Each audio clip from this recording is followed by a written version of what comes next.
Hello and welcome. You are listening to the Civitas On Air podcast, where we bring to you informed debate and discussion.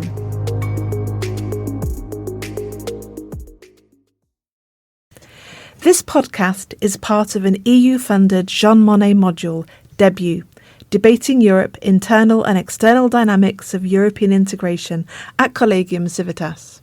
Hello and welcome to our podcast. Today we're going to be talking about Europe. We're going to be talking about human rights and democracy. And in particular, we're interested to see and to hear about what's happening in the EU's eastern neighbourhood, and particularly in Georgia and Belarus.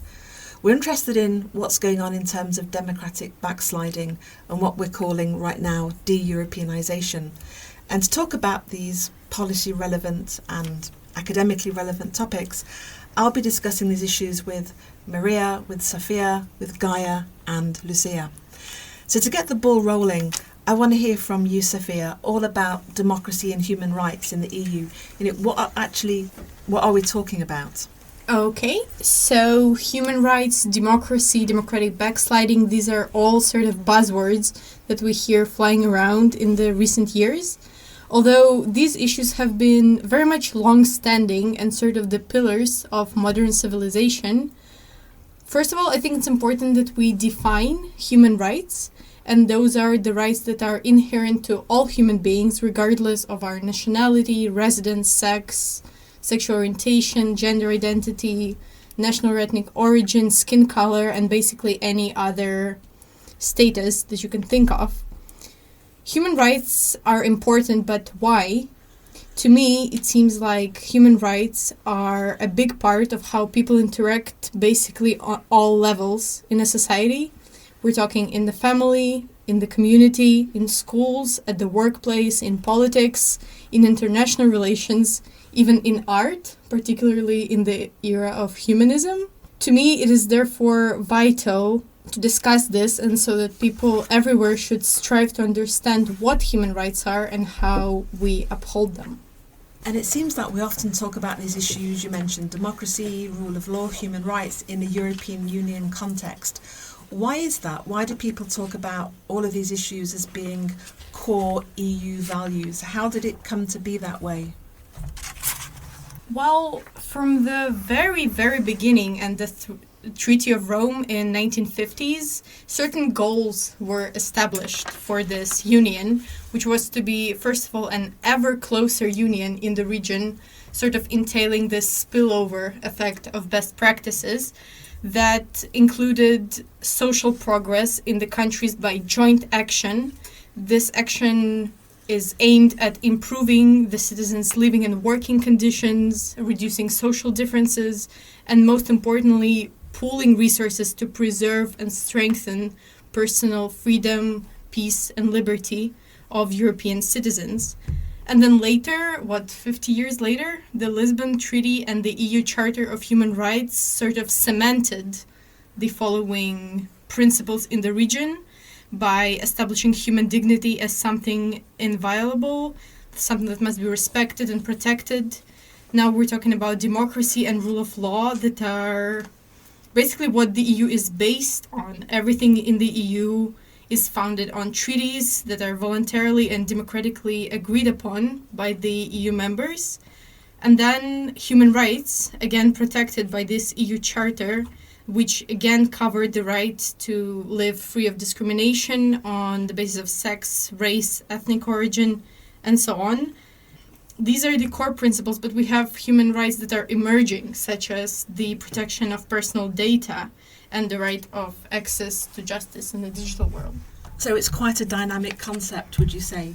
But there are all those values, there's the treaty-based ideas, there's the values that we speak about, but obviously in practice, as situations in Poland and Hungary and now Slovakia seem to be suggesting, these values are not really universally actually practiced in reality. Evidence of backsliding is occurring, as we'll hear in a moment, in Georgia and Belarus, but even within the EU, these values seem to be contested to some degree. Of course, and the EU does not only vow to uphold these standards within itself, but also demands this criteria from the countries trying to access the European framework. This is the Copenhagen criteria, which basically ensures the stability of institutions guaranteeing democracy and the rule of law and human rights. However, just as you mentioned, these concepts are violated even within the EU, who demands these criteria, and I could talk a bit more about that. Yeah, let's turn to that in a moment, but just that was a nice segue into what we should really be talking about now. All of these values, rule of law, etc., were very much, as you described really well, the foundations of European integration after the end of the Second World War and the ushering in of this, what became a peaceful, stable era, at least in Western Europe. And now we're at another critical stage in European integration. The war in Ukraine has brought about a new catalyst or a new impetus, we could even say, behind the EU's enlargement dynamic. We know from previous rounds of EU enlargement, ever since the initiative began in the 1970s, that those states who want to join, they have to meet certain criteria to do with trade, economics, social policy, what have you. But the real stumbling blocks or the difficulties really relate to these core issues: democracy, rule of law, human rights. You mentioned the Copenhagen criteria as the first step that a country has to meet if it's even going to be considered to be a potential member state. And again, we'll hear in a moment about how many countries are backsliding in these areas. But tell us a bit more about these Copenhagen criteria, Sophia, if you will. Of course, the Copenhagen criteria, if I'm not mistaken, adopted in 1993, again, have to do with this ensuring stability of institutions that protect the democratic tools that uphold the rule of law and equal treatment, human rights, and so on. This ability to take on these obligations in order to access membership, this includes the capacity to not only agree to these criteria, but also the capacity to effectively implement these rules and standards and policies that make up the body of European Union law. Of course, notwithstanding of these standards, there is this question of progress within the enlargement agenda, because as we accept countries into European structures, it serves as a sort of a stamp of confirmation of their European choice and standards and regulations. However, as we can see from the example of the Western Balkans, there is a concrete risk that the EU might indirectly end up legitimizing autocratic regimes in its bid for progress. And autocratic regimes is something that is still very much present in the eastern neighborhood of the EU. That's completely correct, because if we look at Eastern Europe, if we look at the South Caucasus, and as you mentioned, several Western Balkans countries, you see clear autocratic regimes, or you see creeping autocracy, you see democratic institutions being challenged. And as you quite rightly said, this is a problem within the EU, but amongst those countries who want to join, who are either official candidates or who are on the conveyor belt towards membership at different levels. And the situation is quite critical, really, isn't it? Because we have this geopolitical push for enlargement, because becoming a member makes a country more resilient. It makes the neighbourhood and those countries more stable and eventually more prosperous. But, can we really afford to speed ahead with enlargement but not deal with the internal reform of these countries in such a way that would stamp out the seeds or the structures of autocracy? And that leads us really nicely into the two countries that we want to go a bit more deeply into today. And we've chosen two countries because in many ways they were quite different once upon a time, because Georgia in the South Caucasus was once upon a time, not so long ago, seen as a beacon of democracy, of reform. It went a long way in anti-corruption measures and was doing very well on its European path. But as we will hear in a moment, it's had some instances of backsliding and de-Europeanization. And then we're going to turn to Belarus, which for a long time has been an outlier, really, in the European process. And now, although there's still lots of differences between Georgia and Belarus, the differences between those two countries in terms of democratic standards, autocratic measures, and de-Europeanisation isn't as far apart as once upon a time it actually seemed to be. So I'm going to invite our students Lucia and Gaia now to tell us a bit about the situation in Georgia. And of course it's rapidly evolving. People are on the streets every night still for almost 2 or 3 months now, protesting against this government and the fraudulent election. But nevertheless, the government, the Georgian Dream-led government, seems to be really steadfast in its course of action. Lots of people, might know a little bit about Georgia, but just give us your impressions about, why is Georgia pursuing this European path? It's quite a long way from the EU's borders. It's across the Black Sea. Why, historically, over the past 10 or 20 years, has this country been pursuing EU association and EU membership, would you say? Well, basically, Georgia is a country in Eastern Europe that has experienced decades of political, economic, and social tensions, and nowadays is struggling to balance its European aspiration with its internal political realities. So, actually, the relationship between Georgia and the European Union is kind of chaotic, and that's why we think it's important to talk about this country. Basically, because Georgia has applied for EU membership in March 2022, but first they need to do changes related to reforms in the area of democracy, rule of law, and also human rights. So it's a really good example, actually, to think about this backsliding in democracy and human rights and rule of law. So I think it is important that we talk about it. The EU Brussels institutions are a little bit annoyed at the Georgian Dream government for this current action. So Georgia has become really quite controversial. There are these, as I mentioned, these demonstrations on the street, and it's pretty clear that there's a big gap between what the Georgian Dream government is doing, the way it's acting in terms of keeping the door open to cooperation with Russia and allowing oligarchic rule to permeate everyday life. And then there's the people who clearly are talking about a European future. But what about from our perspective, from the European Union? Why should we care about Georgia? It's quite a long way from the centre of gravity of the EU as it currently is. What would Georgia bring to the European Union? Why should we bother even? In my opinion, Georgia is a nation with a European heart. For years, its people have overwhelmingly supported European Union integration, not just for economic benefits, but for something deeper, such as democracy, security, and a future free from outside influence. Joining the European Union would open doors to economic growth, allowing Georgia to fully integrate into Europe's single market, and attract investment and create more opportunities for its citizens. But it's more than just economics. European Union membership would help Georgia solidify political stability, strengthen the rule of law, and protect Georgia's sovereignty, especially in the face of Russian aggression. I think it's really interesting, as you really described it very well, how Georgian identity, progressive Georgian identity, is really tied to being European. They're seen as two sides of the same coin, arguably.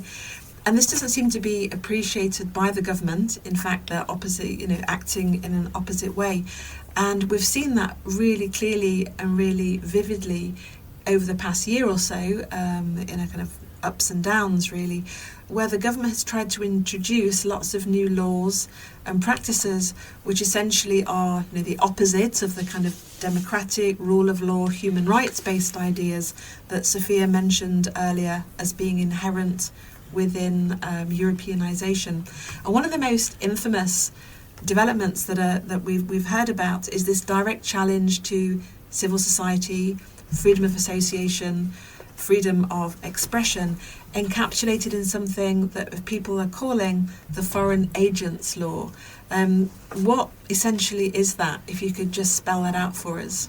Yes, of course. So in May 2024, the Georgian government proposed a law requiring organizations receiving more than 20% of their funding from abroad to register as a foreign agents, and this would infect many NGOs and independent media outlets, forcing them to operate under this label.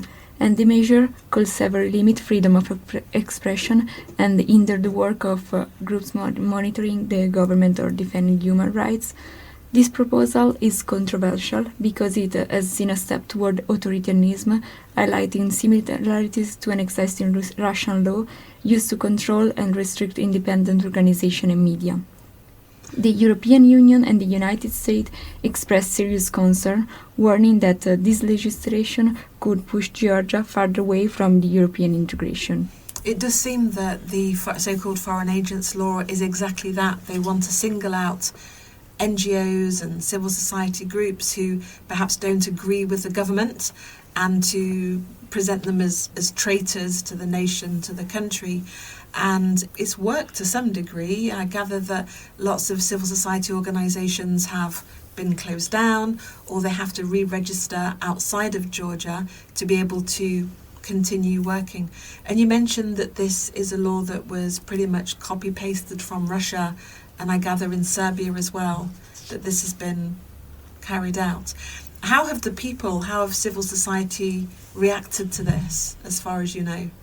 Because of the introduction of this law in the spring of 2024, there was a lot of protests on the street, brought together a diverse array of participants, including civil society organizations, youth groups, grassroots movements, and leftist local collectives.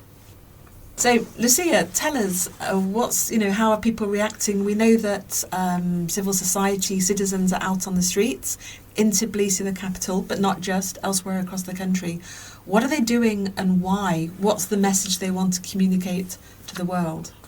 Well, people in Georgia are protesting because they want a better and more democratic future, closer to Europe. But nevertheless, the government is still tied to Russia and their power. So instead of listening to the people, they are using repression and violence to silence them. So this is the same story as always. Those who have the power want to control everything, while the people fight for their rights and freedom.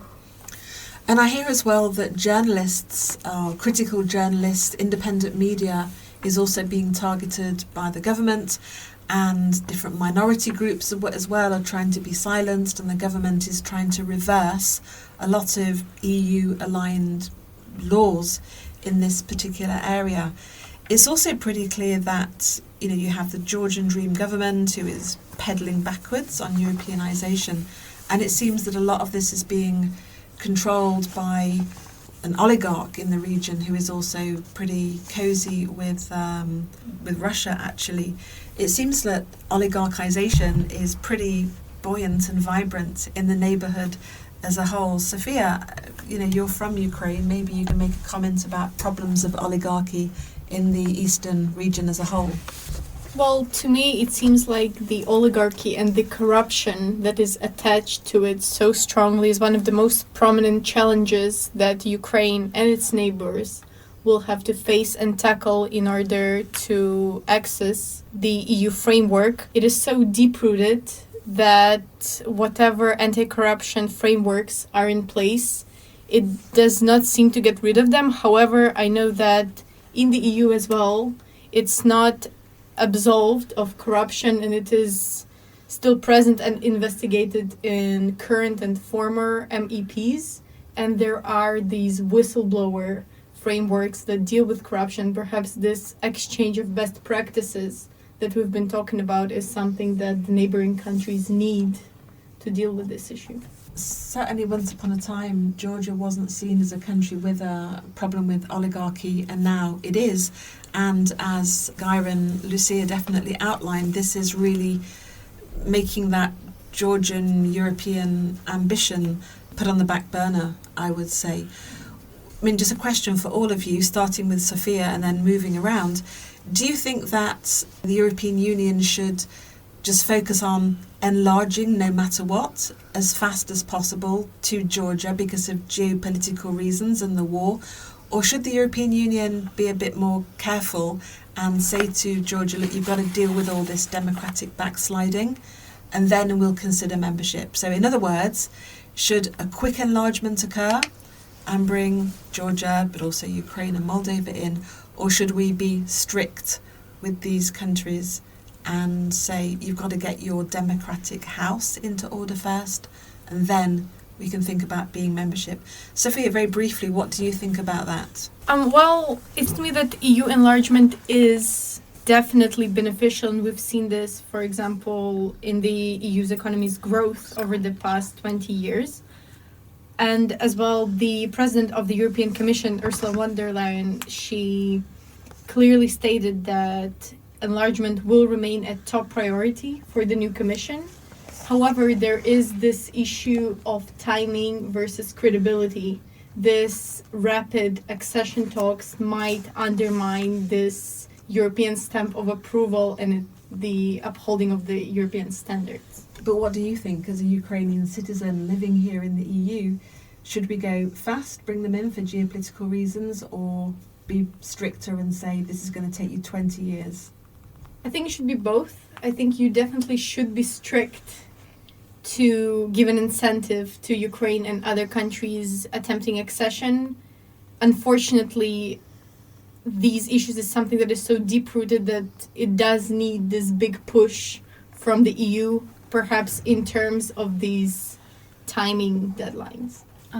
If you ask my opinion, I think that because the EU is so often criticized for being such a slow bureaucratic machine, which it definitely is, many processes take years and years and they're very, very lengthy, and the current geopolitical situation is pretty urgent. I think that this is one of those situations where the EU might fast-track the accession a bit for the benefit of Georgia as well as other countries in Eastern Europe, because the Russian aggression in Ukraine and the Russian aggression in Georgia as well, they haven't stopped. And for that specific reason, I think Georgia needs EU and the EU needs Georgia. But it's also a vicious circle, because the problem of corruption, it's so deep-rooted, as Sophia mentioned, that Georgia just cannot solve it on its own. That's why they need the EU.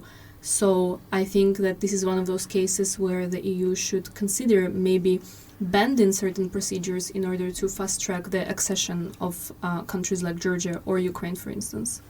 Well, the crisis in Georgia is part of a global problem, the rise of authoritarian and non-democratic governments that use repression to stay in power. While people demand democracy, rights and opportunities, the government continues to favor Russia, blocking the alliance with Europe. And also corruption, control of the justice system have weakened democracy, while ultra-conservative groups attack minorities and activists. So basically, the European Union is in a really difficult situation, because obviously there are some countries like Georgia and Belarus that they need to be part of the European Union because of the difficult situation that they are living. But obviously it's important that the European Union also demand this country to act in favor of the values of the European Union. Yeah, I agree with my colleagues, and in my opinion, these countries have strong European aspiration and face security threats, particularly from Russia, but full membership requires meeting strict political, economic and legal criteria, and the European Union's credibility depends on applying these standards to all the candidates. But however, the European Union can offer deeper economic and security cooperation in the short term. That was really good to hear everyone's perspectives, and it seems that there's a consensus that, at least when we look at Georgia, we acknowledge that there are lots of problems with democratic backsliding. There's a big gap in desires between the government and its oligarchic-led practices and what civil society wants. And it seems to be that we all agree that Georgia has a right to be part of the EU, that we would gain collectively from Georgia being inside the EU, but it has to do its homework, it has to deal with all of those problems. And if not, of course, it means we would get a new member state in with lots of so-called baked-in and systemic problems, which would not would not have a good result for the EU as a whole. Let's bring that discussion about Georgia to a close at the minute, and let's focus our minds on one of the EU's most troublesome Eastern partners, let's call it, a country which once upon a time seemed to be developing an interesting and positive relationship with the EU and the rest of Europe. But in recent times, because of the clamping down on democracy and civil society, and a leader who has managed to glue himself to power for a long, long time, has really moved away from European norms and political and cultural and economic alignment over the recent decade or so. And certainly based on the recent election, that seems to be going further in that direction with not much light at the end of the tunnel.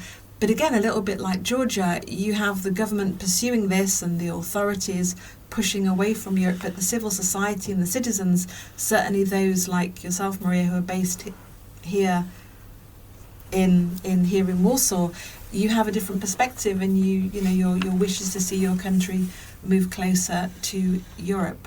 Yes, thank you. Of course, while there is absolutely no conversation at the moment about Belarus joining the European Union, I think this is a very interesting example to bring in this podcast, because the country is situated right between the European Union's eastern borders and Russia. It shares the border equally long with Russia and the European Union, and I think this is reflected a lot in the current situation in Belarus.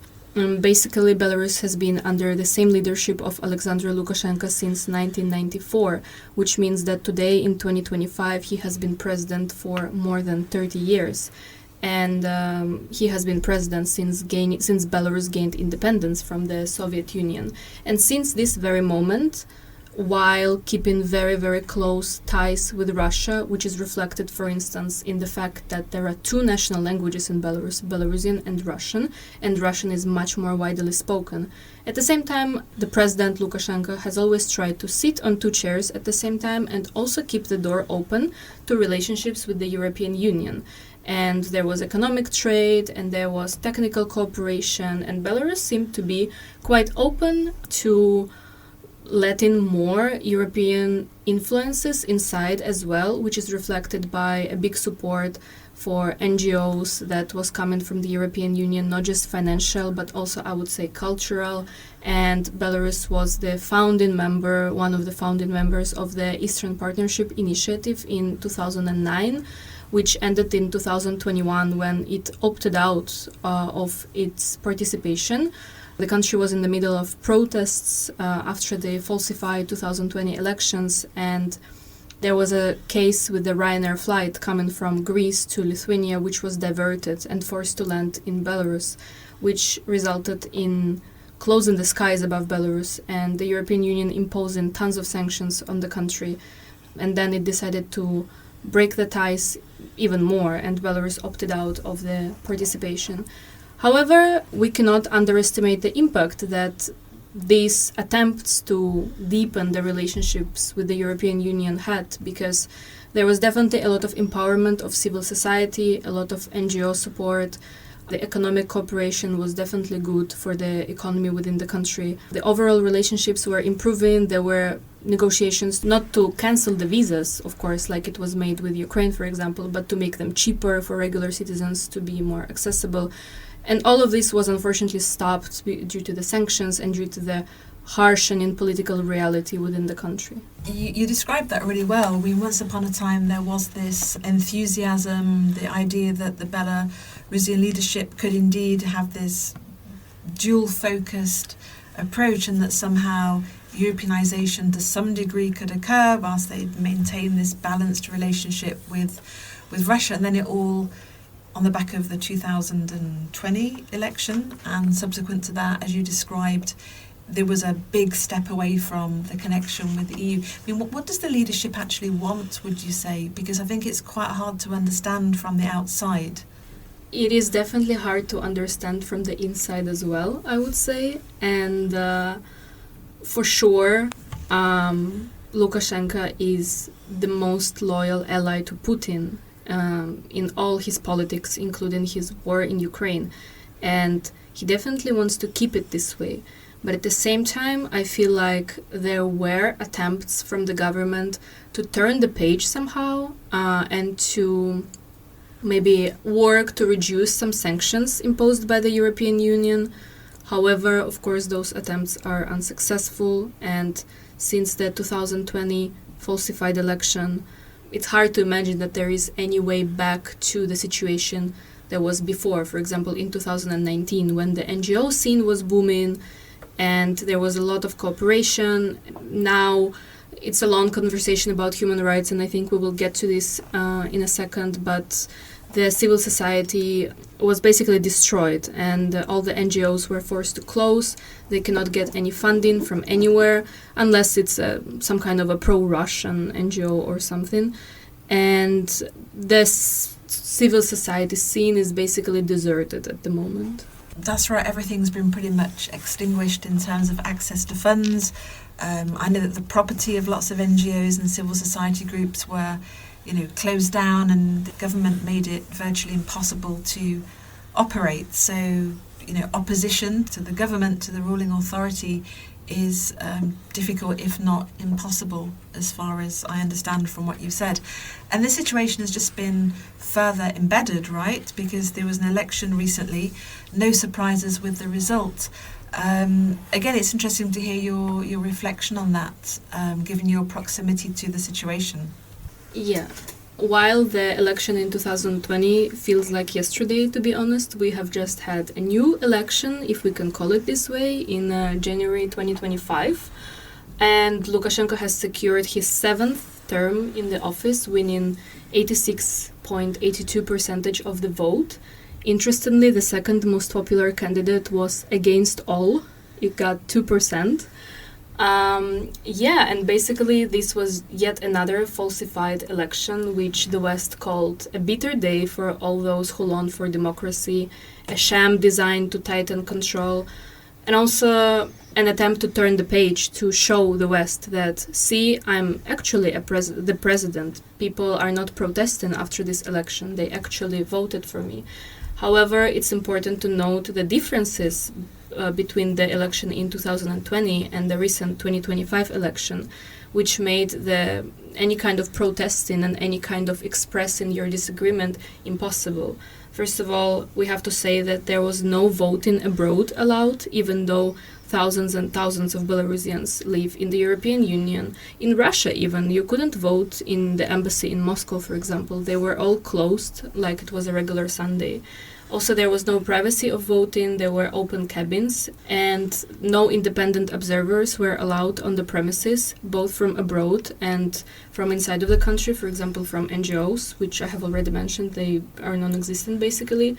Of course, it's important to note that there were no opposition candidates. All candidates that were allowed to participate in the election were in agreement with Lukashenko's policies, and they even said it publicly on television that they're not running against him per se, they are running with him.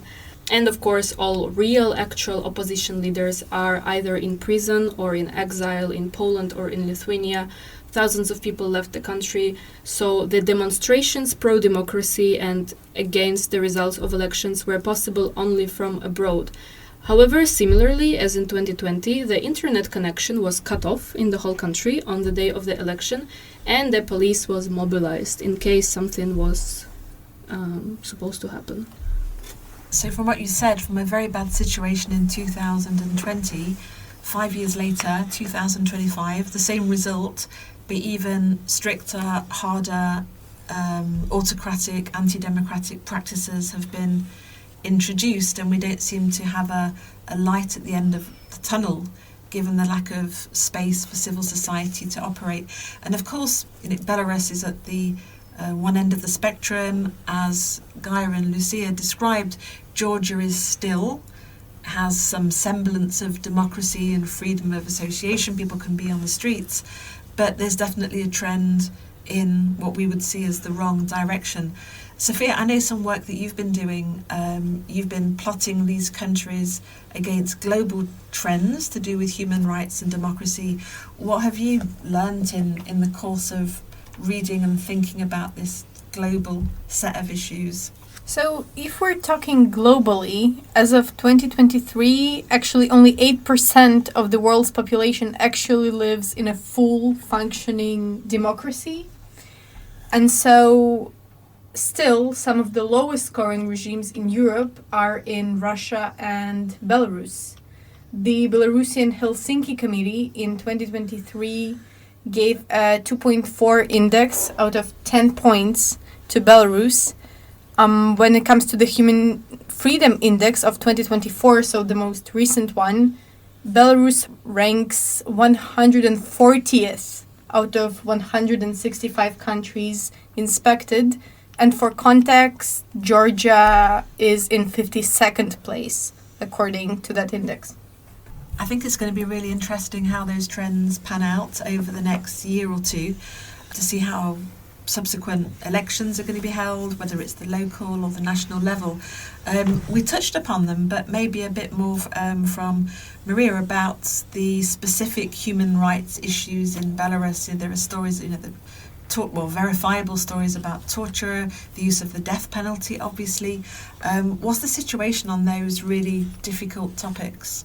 I think the situation with human rights is very acute at the moment, and it's a very hard topic, let's say, I think also from the European perspective, because there is no end of this tunnel. Of course, we have to mention the political repressions and arrests. Currently, there are more political prisoners in Belarus per capita than in Russia and in China as well.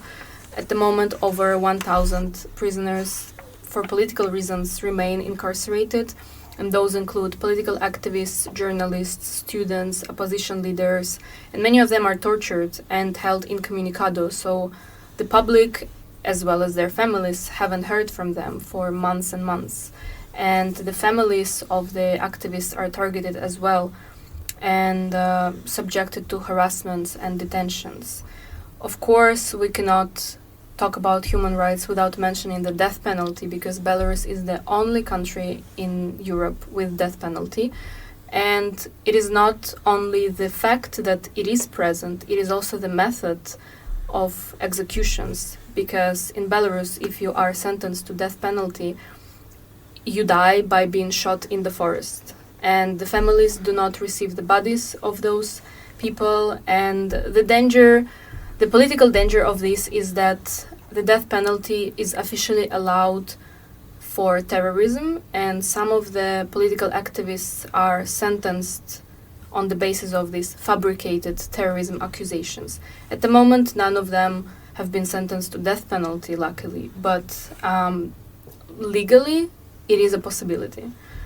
Also, of course, there is a big media crackdown, as well as human rights activism and NGOs, as I have already mentioned. Human rights groups were heavily targeted. Independent media was basically destroyed, and now it operates from abroad.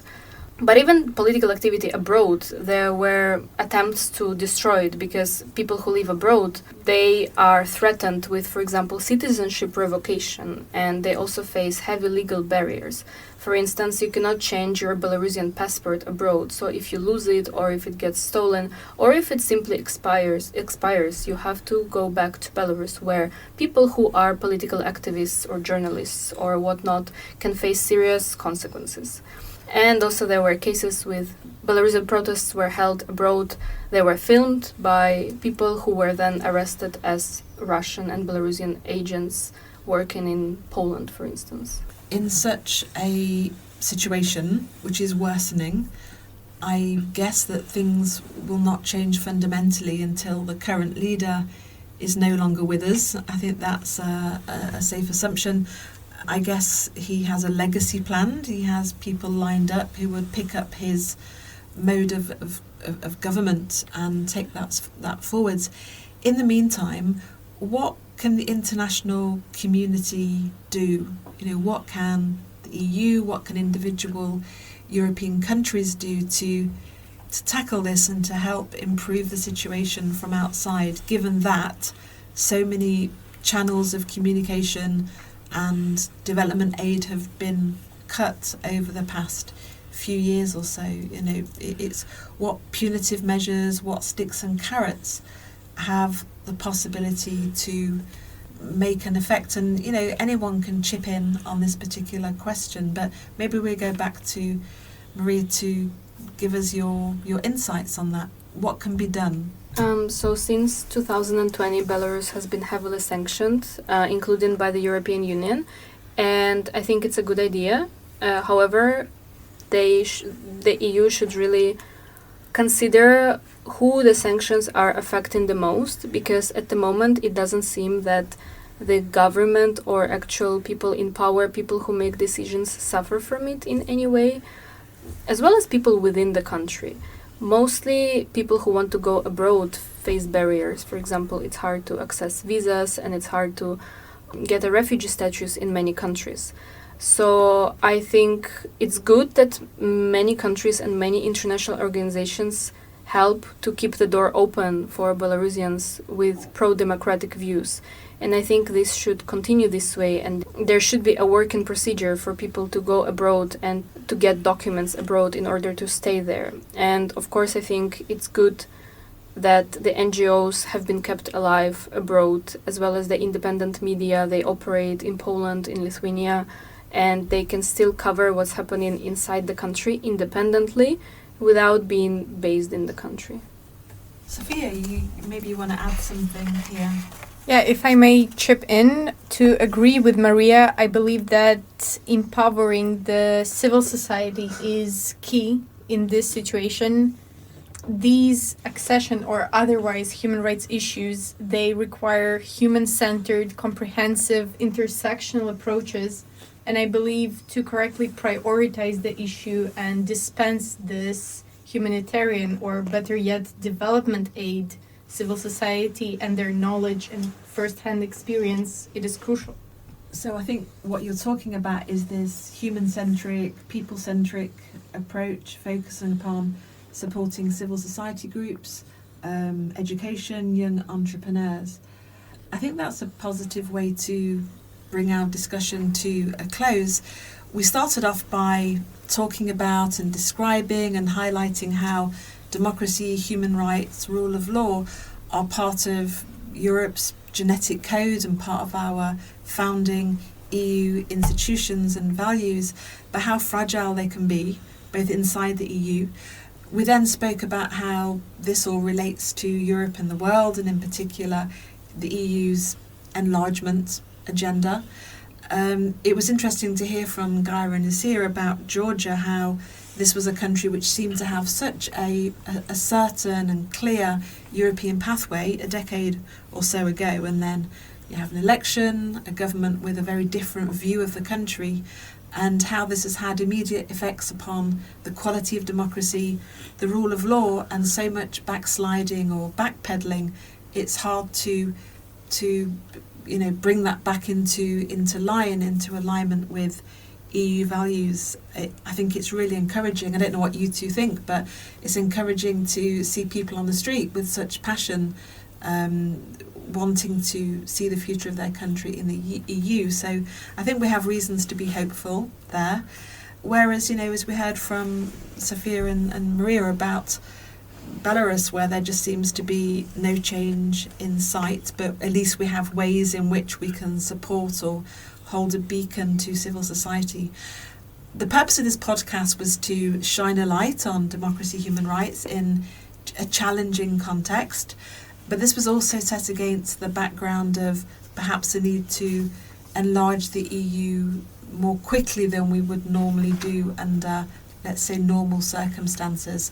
I think the discussion today with 5 of us sitting here or 6 of us, I should say, sitting in the studio in Warsaw, is that it's such a complex topic, and we don't have a blueprint to deal with this situation. Talking about it, I think, definitely adds some clarity, and hopefully people listening to this have found it interesting and worthwhile. So thank you, everyone. Thank you. Thank you. Thank you. Thank you. Thank you so much for listening to Civitas On Air. We cover current and important political and social topics.